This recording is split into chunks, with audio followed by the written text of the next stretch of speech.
各位觀眾朋友，歡迎收睇 Kevin 探門 channel， 我係 Kevin 啊。咁我哋今集咧就嚟到咗西區彩虹片區，拆解翻我哋嘅越秀天宇灣。點解咧？因為佢嘅國慶優惠提前釋放啦，清盤啦嚇，佢就依家就搞佢嘅一個國慶清尾貨嘅一個優惠政策出咗嚟，降咗1到2千蚊到㗎啦嚇。現時賣緊嘅咧就係5座、14座同埋17座嘅單位。咁呢度嘅呢個屋苑咧，佢嘅一個戶型嘅質素都係比較廣泛嘅。點解廣泛咧？有幾個質素。第一有80方85方、87方同埋93方、105同埋122呢幾個質素嚟嘅。咁相對嚟講咧，就比較多人群可以揀得到佢唔同嘅位置同埋唔同嘅一個戶型嘅一個佈局嘅一個生活習慣啦。咁呢邊嘅密度嚟講咧，相對會高少少嘅，因為佔地5萬幾嘅話咧，做咗有19座總共有19棟樓嘅，所以小區入邊嘅一個綠化同埋舒適性嘅密度相對其他樓盤嚟講會高少少嘅嚇。佢總共外圍咧有6座咧，就2梯6伙嘅，總高33、34層高嘅咁樣一個屋苑。咁小區內部中間呢邊咧就係一啲18層嘅，就2梯3伙嘅，咁積數就會偏大少少嘅嚇。有啲係105，有啲係122，呢啲都有㗎啦嚇。咁現時咧佢賣緊嘅5座嘅位置就喺呢邊我身後呢一座。咁呢座5座咧，佢係有我哋嘅一個輕軌嘅一個粉塵同埋噪音嘅一個問題喺嗰個位置咁所以呢邊嘅呢個屋苑咧清貨依家去到尾端啦，即時要清晒呢個樓盤，咁均價就去到11000到啦嚇，11000到12000幾。咁相對嚟講，因為佢同時開盤嗰陣時咧，同我哋嘅隔離嘅華潤人行公寓4季1期嗰陣時開盤係差唔多一個時期。咁相對嚟講，兩邊嘅話咧係一個競爭嘅一個樓盤嚟嘅，包括我哋嘅中旅客。咁客戶群體方面嘅分佈咧，呢個樓盤天宇灣佢就相對於其他兩個樓盤呢邊嘅話咧，就我哋嘅當地嘅本地人或者係一啲外省，或者係好似 Kevin 咁我係廣東人，雖然我係廣東人，但我係客家嘅，我係韶關嘅，我唔係中山本地嘅。呢啲我係嚟到，我太太係呢邊，所以我嚟到呢邊生活就定居喺呢度嘅呢啲人群，即係喺呢邊工作嘅人，有啲係外省嘅，就會買到呢邊。點解會買呢邊呢？因為相對於天宇灣同我哋嘅華潤人行公寓4季嚟講咧，佢係有價差嘅。嗰邊嘅舒適性同埋客戶嘅定位同埋人群嘅一個質素相對於呢邊嚟講會高翻啲高翻少少。因為同樣嘅以前開盤嗰邊係15600，呢邊13400，係有一個價差嘅，所以好多人會嚟揀天宇灣呢個樓盤。咁天宇灣呢個樓盤咧，唔係話佢唔好，只係話佢相對於嚟講佢嘅定價會平我哋嘅天宇灣，唔係我哋嘅公寓4季平少少，以及佢嘅一個小區嘅密度就會同公寓4季嚟講，肯定係唔係一個級別嘅小區內部嘅一個園景又好或者用材用料相對嚟講都會同嗰邊會有少少差別嘅。另外咧，5座呢個位置我依家身後5座呢個位置呢邊仲有個垃圾嘅回收站，咁大家要注意啦要錯開啦。低樓層嘅話咧，可能會有啲異味低樓層有啲異味，盡量有得高嘅就揀高啲揀高啲。嗰邊咧14座同17座咧都仲好啲好啦，咁我哋就開頭我哋依家就喺小區入邊啦。咁我哋現時咧就去沙盤嗰度同大家講解下佢小區嘅一個分佈，以及我哋依家戶型嘅一個拆解啦。咁我哋依家即時去片。各位觀眾朋友，咁 Kevin 咧依家嚟到咗越秀天宇灣嘅沙盤呢個位置啦。咁我哋現時所在嘅位置，銷售中心咧就喺呢個位置啦。咁呢度隔離咧有個幼兒園，幼兒園喺今年10月份就要開園噶啦總共佔地5萬幾方，做咗19棟，咁就睇得到啦。小區入邊嘅密度相對嚟講咧就會高少少啦。咁佢咧就有2梯6伙嘅，外圍嗰一層嘅咧就全部係高層嘅屋苑啦。咁中間呢排咧全部都係18層高，2梯3伙噶啦咁現時賣緊嘅咧就係我哋嘅5座。咁5座呢邊咧仲有啲揀嘅細則嘅單位，80方、85方呢啲嘅3房有2次有1次噶現時嘅一個單價均價去到11000幾，咁輕軌嘅一個軌道線路咧就喺呢邊，所以5座呢邊咧係有噪音同粉塵嘅一個問題嚟㗎啦嚇。呢個位置，咁仲有小高層咧就係去到我哋嘅17座同埋14座，兩梯3房啊。咁兩邊咧就105嘅，咁中間就88方嘅嚇。呢邊都係一樣嘅。咁我哋嘅華倫人行公寓4季嘅2期咧就喺呢個方向啦。呢塊地就係啦。咁呢邊對住嘅咧就我哋嘅中旅嘅屋苑。咁呢度嘅17棟嘅相對嚟講呢個位置下邊咧就有個停車場，呢個要有個地段。咁如果要揀嘅話咧就要錯開嚟揀啦嚇。呢度仲有個出入口，同埋呢邊都有呢個啊。相對嚟講噪音同粉塵都會大少少，包括咧呢度門口咧仲有啲機動車，即係我哋嘅電機嘅一個停放嘅一個位置喺呢個方位。咁佢中間呢邊咧就兩梯3房啊，兩邊就105，中間就88方，南北通透型嘅啦嚇。呢邊都係14棟。咁呢兩棟嘅話咧，依家就清盤，國慶嘅優惠提前輸出、提前釋放啊，就可以依家就可以購買嘅啦嚇。現樓大裝修。即買即收樓，14棟就呢個位置，咁對住咧呢邊咧就係我哋嘅華倫啦，都係南北向嚟嘅啦嚇。5座咧就相對嚟講差少少。好啦，咁呢個就係佢沙盤嘅一個講解啦。咁我哋現時嘅話去戶型嗰邊再拆解，同大家拆解翻啦。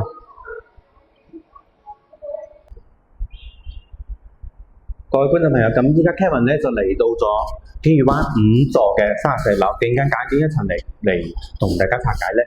因為呢層嘅話咧仲賣緊嘅會比較齊全啲嘅一啲戶型，咁主要係兩個戶型，一個係兩梯6房，咁呢邊咧就係我哋嘅85方同埋我哋嘅80方嘅嚇，咁其中呢個兩邊嘅咧就係80方嘅一個3房1廁嘅，咁我哋依家就去拆解翻啦。依家拍攝咧係05呢個單位，咁入門呢個位置咧佢係有一個入花園嘅一個走道。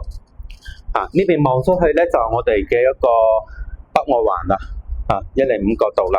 咁下邊呢個咧就我哋嘅一個軌道線路嚟㗎啦嚇。相對嚟講，呢一座噪音同粉塵問題隔離嗰邊咧就06，呢邊係05，呢邊係06同樣嘅一個戶型80方1廁嘅，佢係一個對流嘅啦，屬於係對流嘅環廳嘅一個設計咁呢邊咧就望得到開揚啦。通風效果、私隱性方面都係 OK 嘅。呢邊係南向，呢邊咧就我哋嘅一個廚房位，相對嚟講就細啲，因為佢得80方㗎咋，80方做到咁樣一個尺度都算可以嘅。咁呢邊嘅話咧，雙門嘅雪櫃係放得到嘅呢個位置。出嚟呢邊咧就佈置我哋嘅餐廳位同埋我哋嘅客廳位。呢邊就係北向，呢邊係北向望遠處都可以，呢邊咧就南向啦，主人台係朝南嘅，望小區呢邊嘅遠景，呢邊我哋嘅一個陽台，因為下邊有小區遠景，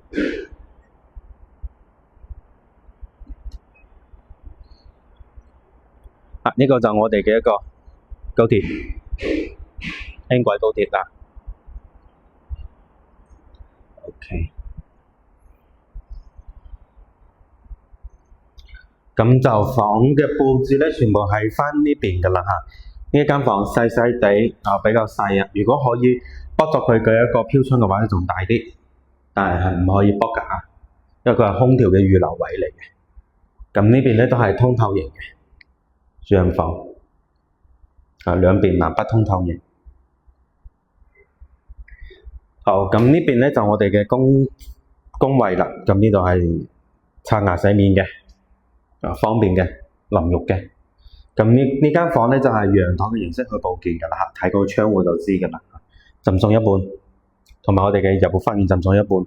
OK， 咁呢邊咧就係我哋呢個80方嘅05戶型嘅，南向。睇翻我哋隔離嗰一戶。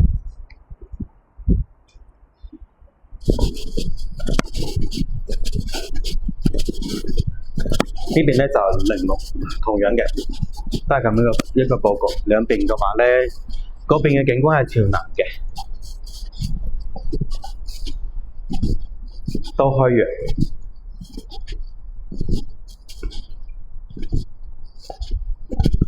呢個戶型咧就朝東嘅，呢邊就東向。望住嘅係邊度咧？就係我太太嗰邊嘅服務嘅公園四季啦，華倫人行公園四季。咁相對嚟講咧，呢條高鐵輕軌咧就挨近於越秀天宇灣5座呢邊，咁佢會斜斜地嗱呢條過去，一條過去。咁相對嚟講，距離嗰邊嘅話咧，即係越秀，即係我哋嘅公園四季咧，仲會有啲距離，仲會越嚟越拉得大啲啲所以要揀嗰個咩公園四季嘅話咧，就呢兩座都俾人賣晒啦。佢依家加推出去第二期嘅最後一座7棟賣晒就冇噶啦。所以如果國慶有興趣翻嚟嘅話咧，睇樓嘅話咧，記得揾 Kevin 啦。Kevin 呢邊打翻個廣告。如果你想翻嚟睇灣區置業，咁揾 Kevin 專車接送，免費睇樓。咁仲有我哋嘅樓盤嘅優缺點拆解分析，話你知。第二嘅話咧，就係你嘅購買物業嘅認購、按揭、結匯、網簽等等嘅手續，都係 Kevin 專人跟進翻嘅。第三，你嘅收樓、驗樓、訂造、水電、燃氣入戶呢啲等等嘅，Kevin 都係專人跟進翻嘅嚇。呢個係 Kevin 嘅一個服務宗旨嚟嘅。好啦，咁我哋廣告打完，繼續我哋拆解啦。嗱呢邊咧，公園四季2期咧就都即將要收樓啦。預計喺年尾或者係年初，明年嘅年初都收樓嘅啦嗰邊嚇。咁呢邊咧就呢幾個仲有中旅啦嚇，嗰邊就中旅，呢邊就2期啊。公園四季2期呢度咧就係天宇灣嘅5座。所以呢3個樓盤都係挨埋一齊嘅，享受嘅同樣嘅一個配套中醫院呢啲生活超市呢啲街市食肆呢啲全部都係統一享受嘅。咁呢間房就贈送嘅啦。相對嚟講80方呢個就朝東向啦，有噪音同粉塵嘅呢個問題。但銀碼就細啲咯，1萬1到就90萬左右咁樣，80零萬低啲嘅樓層都可以揀得到嘅啦。呢個戶型好啦，咁呢個咧就係80方。咁我哋再睇下我哋嘅85啦。咁呢邊有個消防嘅一個門。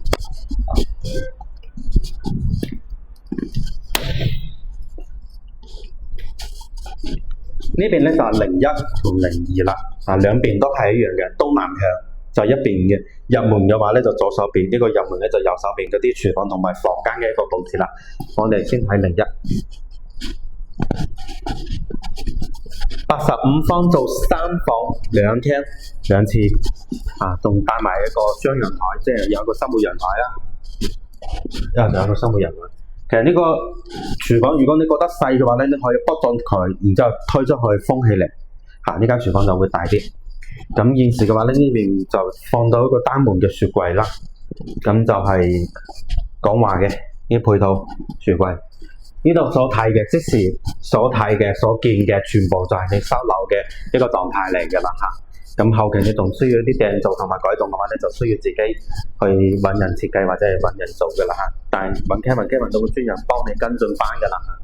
咁呢邊咧都係東南嘅一個朝向，呢邊係東，呢邊係南。咁呢個位置01同02咧要揀高翻少少，因為點解？下邊嗰度呢個位置係個垃圾嘅回收站嚟嘅。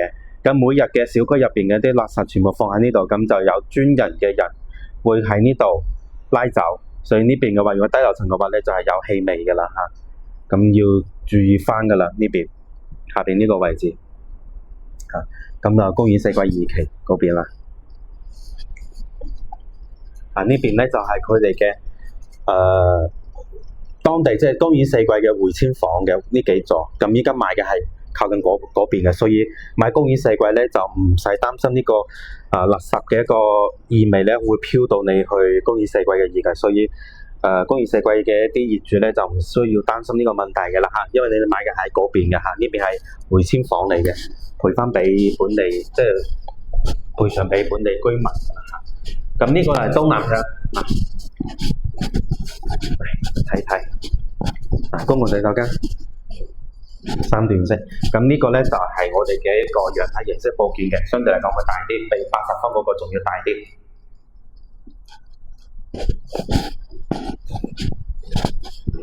兩間房，第二間房。咁呢個咧就主人房，佢呢個主人房85方嚟講做得非常好，呢個係真係靚仔嘅，就係要讚下㗎啦嚇。呢個衣帽間嘅尺度算可以。入門口呢個位置做衣帽間做得比較闊落啲，因為相對嚟講佢85方可以做到咁樣真係唔錯嘅。咁洗手間嘅呢個門咧就唔對住個牆，唔對住個床，咁都係方便嘅。你嘅水蒸氣啊嗰啲濕氣就唔會湧入嚟。咁呢度主人房呢度咧可以擺個1.8米乘2米嘅床，仲有地方放啲梳台。呢個85方嘅主人房，我覺得做得唔錯，非常之大。呢個係非常之好嘅一點。同埋咧佢係雙陽台，仲有一個生活陽台嘅嚇。咁主陽台相對嚟講唔會大得夠用。呢個係01，咁隔離咧就02啦。咁就質地方面咧，膠標方面咧就係差啲嘅啦。呢啲用材用料就唔會話特別靚仔，但係都係過得去啦。依家呢個價錢買呢個彩虹片區11000幾嘅單價，我覺得係 OK 可以入得手嘅。如果想質地好啲嘅，即係原能做得比較靚仔㗎，同埋我哋嘅裝修標準做高少少，高翻個 level 嘅話咧，你就可以揀公寓4季都可以㗎啦嚇。最後尾嘅7座喺嗰個方位兩梯4房。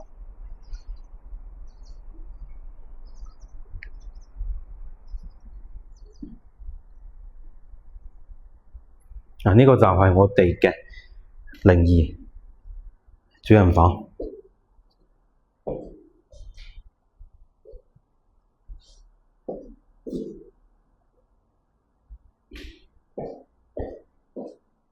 呢度望小區遠景。依家賣緊嘅17座咧就喺嗰度，14、17座就喺嗰個方位，小高層嚟嘅，18層高嘅。嗰邊咧就我哋嘅3-1級嘅煙洲中學。呢邊嘅教育資質都可以㗎啦。OK， 咁呢個公廁，咁呢個就01同02啦嚇。我哋睇完，咁我哋再去睇隔離，仲有一個85方嘅，咁景觀朝向咧就天堂嘅，係喺呢邊。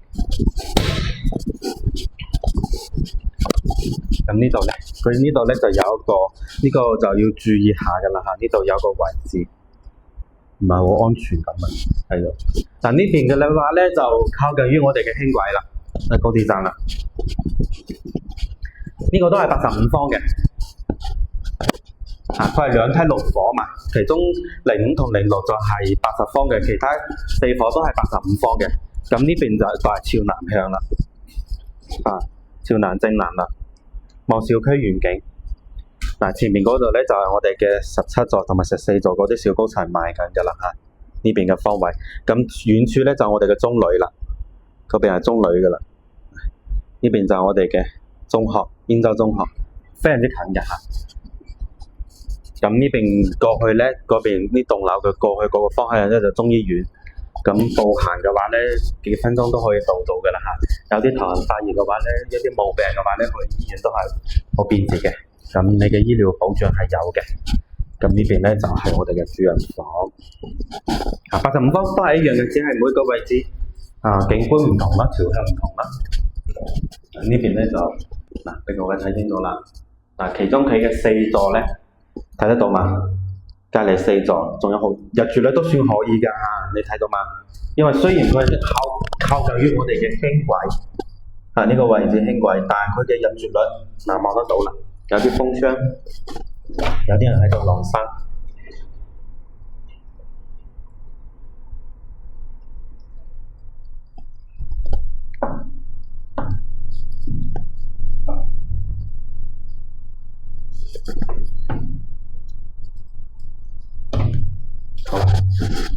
咁呢個就85方嘅3房2次。好啦，呢度5座咧拆解完，我哋去18層嘅嗰啲14棟同埋17棟，再同大家拆解翻，仲有一個88方同埋115方嘅105方嘅88方同105方嘅戶型啦。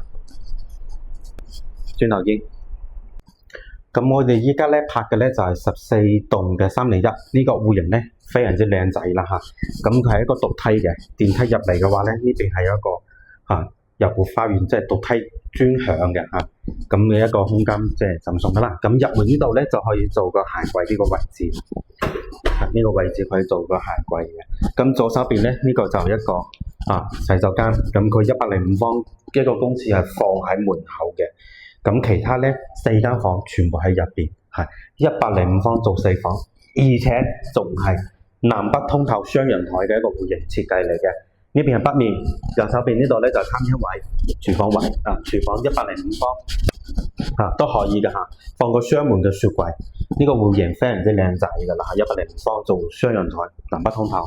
咁我哋依家咧喺就係3樓呢個位置啦，係實景嚟嘅，買邊套睇邊套。呢個係現樓嚟㗎啦嚇，呢度咧生活陽台可以放啲洗衣機、清潔工具等等嘅，都可以放呢邊㗎啦嚇。咁呢度遠處咧望過去咧就我哋嘅軌道線路啦，隔離咧就我哋嘅公園四季呢個軌道線路呢邊係北向，咁3樓呢邊係南向，望出嚟嘅景觀、採光、通風都 OK 唔錯嘅嚇。呢度3樓望小區遠景，呢套單位算係可以嘅嚇。如果中意封陽台嘅都可以封咗個陽台㗎啦嚇。各位香港朋友中意封陽台嘅話，咁呢度咧就我哋望住嘅就係我哋嘅中旅啦，中旅彩虹呢度就係南向隔離仲有一個17棟都賣緊嘅，嗰邊咧就靠路邊啲，呢邊仲遠啲嚇。咁105方到4房，通透雙陽台，另外4間房全部喺呢邊呢度有間細細哋嘅房，大概5個方左右。呢邊咧仲有間大，呢間就大啲呢間房。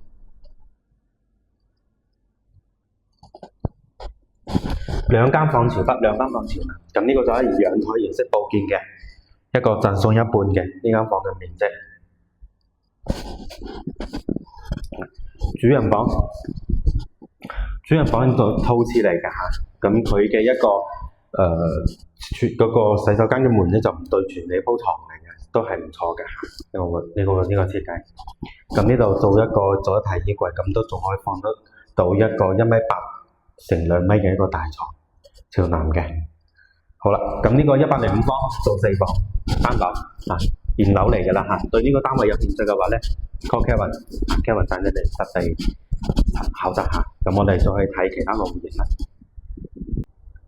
咁我哋依家睇嘅咧就係2樓03戶型呢個位置，就係14座嘅2梯3房其中1房。咁呢度咧係專梯嘅嚇，呢部 lift 入出到嚟咧，呢度仲有一個好大嘅一個位置，可以獨享嘅，單獨一戶。咁呢個203 105方都係做4房通透型嘅，只不過咧呢個戶型咧就南偏東，01咧就南偏西嘅啦嚇。呢邊咧都係望小區遠景嘅，同時咧都可以望到我哋隔離嘅公園四季啦，同埋我哋嘅中醫院啦。嗰度就中醫院嗰個位置啦，見到嘛，觀眾朋友們。咁你一啲一個生活上面嘅便捷性係非常之好嘅嚇，呢啲啱晒你哋翻嚟退休養老自住非常之唔錯嘅一個樓盤配套非常之成熟嘅。咁呢邊咧就北向呢邊咧一樣嘅，同01一樣望嘅景觀啦嚇，都係我哋嘅輕軌嗰個位置。好啦，咁格局係佈局一樣嘅，只不過兩邊嘅採角景觀性唔同呢間房東南向，呢間房係朝北嘅，呢個生活陽台唔係呢個陽台佈建偷面積嘅，呢個都係朝北嘅。咁呢度仲有間主人房㗎啦嚇，都係同01戶型一樣㗎啦。佢嘅02戶型咧就係88方嘅嗰種飛機戶型，即係我哋嘅一個雙廊寶珠啊。咁我哋上去有一個02戶型，好似仲有一個18樓嘅，咁就俾大家拍翻俾大家睇睇。咁呢個咧就我哋嘅03，好，我哋再去睇另外一個戶型。咁呢個咧就係14棟嘅102，最高嗰一層㗎啦嚇，而家再賣緊嘅。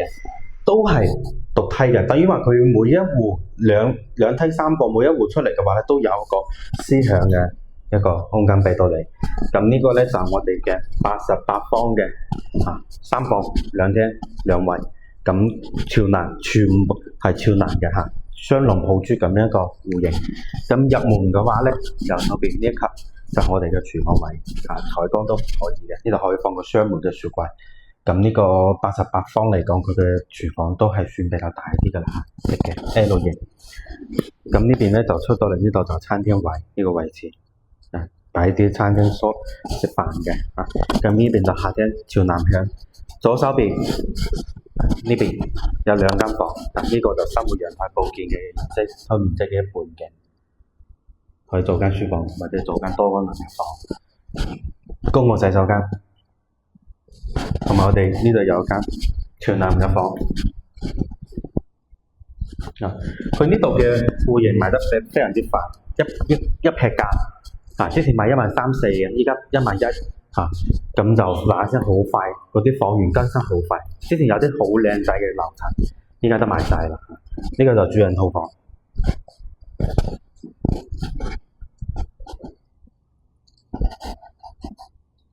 所以咧呢個國慶嘅話咧，各大開發商都係做緊啲優惠政策出嚟，想衝下業績。如果想返嚟中山呢邊置業嘅話咧，國慶呢個時期千祈唔好錯過啦，可以攞得到好多啲優惠同埋啲筍嘢，就歡迎你哋各香港老友就返嚟國慶返嚟睇睇啦。呢個就陽台，呢度咧就我哋嘅中旅隔離公園4季。中醫院到到中旅嘅別墅區，好開揚，光線都好好。好啦，咁我哋呢個戶型睇完，我哋落樓。好啦，觀眾朋友，咁依家 Kevin 咧嚟到咗17棟嘅2樓，2樓一層都賣緊，01、02、03 3個戶型都賣緊嘅。咁同我哋14棟係一模一樣嘅，只不過景觀唔同。咁 Kevin 都係堅持拍翻俾大家睇睇下，呢個係201嘅一個景觀。咁呢個鞋櫃咧，佢哋係做好嘅，都係我哋交付嘅一個標準嚟嘅。戶型都係105方，南北通透型㗎啦。咁呢邊咧係朝南向，呢邊望出嚟嘅咧就係外街啦。就係我哋出邊嗰條街，相對嚟講咧就同我哋中旅就隔住中間嗰一條，嗰一條細馬路嗰邊就我哋嘅中旅別墅群同埋高層。咁呢個咧就其中2樓個單位。咁呢邊有個問題咧，就呢度到時係一個停車，依家係一個停車場嘅一個出入口，所以呢邊有少少噪音同埋粉塵嘅一啲問題嘅啦。但係呢個採光方面咧，通風方面咧都係冇問題嘅，因為雙陽台啊嘛，南北通透嘛。呢邊係北面，北面咧呢邊就望住我哋嘅小區園景啦。呢邊望住小區園景，咁就有啲綠化啦，就都會到時可能會遮少少嘅都會遮少少。睇到佢嘅綠化都比較高下嘅，咁就要定期叫物業幫手剪一剪嘅啦。2樓嘅單位，入住率好高啊！有啲2樓前面都有人住緊嘅嗰啲嗰邊封咗大陸呢邊係可以封窗㗎，好多人都已經封到窗嚟住㗎啦。好，呢個就我哋同我哋14棟嘅戶型係一樣嘅即係拍攝翻一個採光同埋景觀性嘅問題俾大家睇。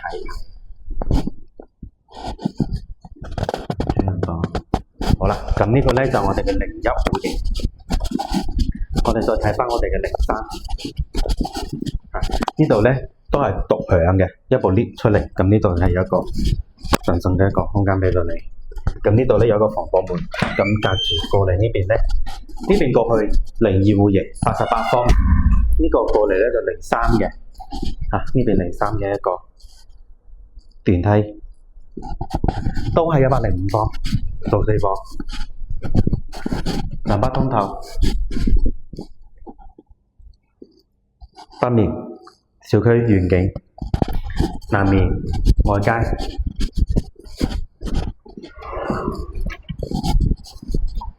2樓嘅話咧，建議揀呢邊呢個戶型03，01嗰邊咧就挨近於我哋嘅停車場嘅一個位置啦，就可能都有啲噪音啦。咁呢邊咧仲好啲，2樓靈山呢個戶型呢邊仲開揚啲，就相對嚟講清靜啲啦嚇。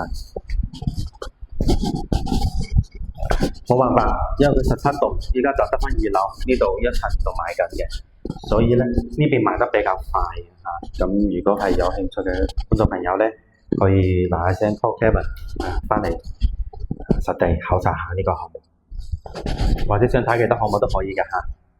客人都係專車免費接送睇樓。好啦，咁呢個就靈山，咁我哋再睇睇0288分嗰個02。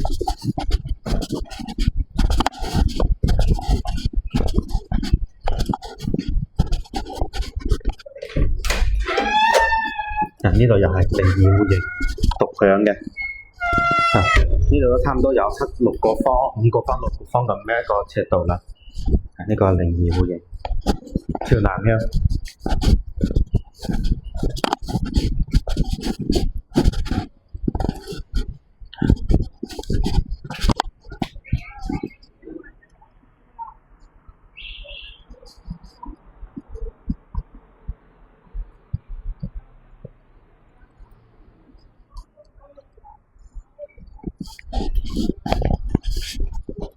呢個係一個陽台，就得一個陽台嚇。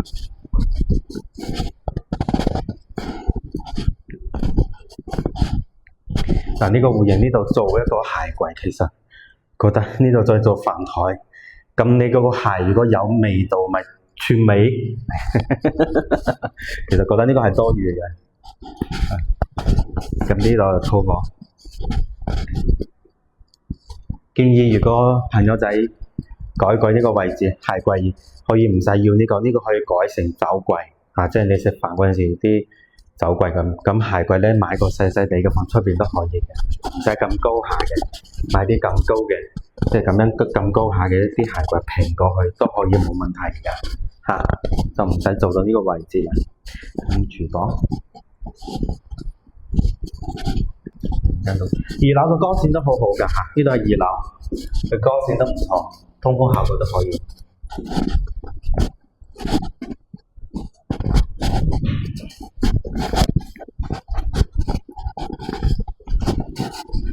OK， 好啦，咁我哋越秀天悦灣戶型拆解全部睇嗰邊，咁我哋而家6樓總結翻啦。好啦，各位香港朋友，咁我哋啱拆解完咧越秀天悦灣呢個樓盤，咁就睇得到啦。佢現時清尾嘅話咧，5座、14座、17座，咁其中14座同17座咧已經係賣到七七八八㗎啦，就剩低啲低樓層咁。咁5座方面咧，仲有啲揀。咁戶型咧都係各有優點，亦都有缺點嘅。咁80方、85方、88方。同埋我哋嘅105方呢幾個，或者我哋仲有7座嘅122方，但係7座122方咧就相對嚟講價格咧比較偏貴少少，因為佢依家清尾就清呢3座，咁都係 Kevin 都會推薦你哋翻嚟買嘅呢個樓盤咧。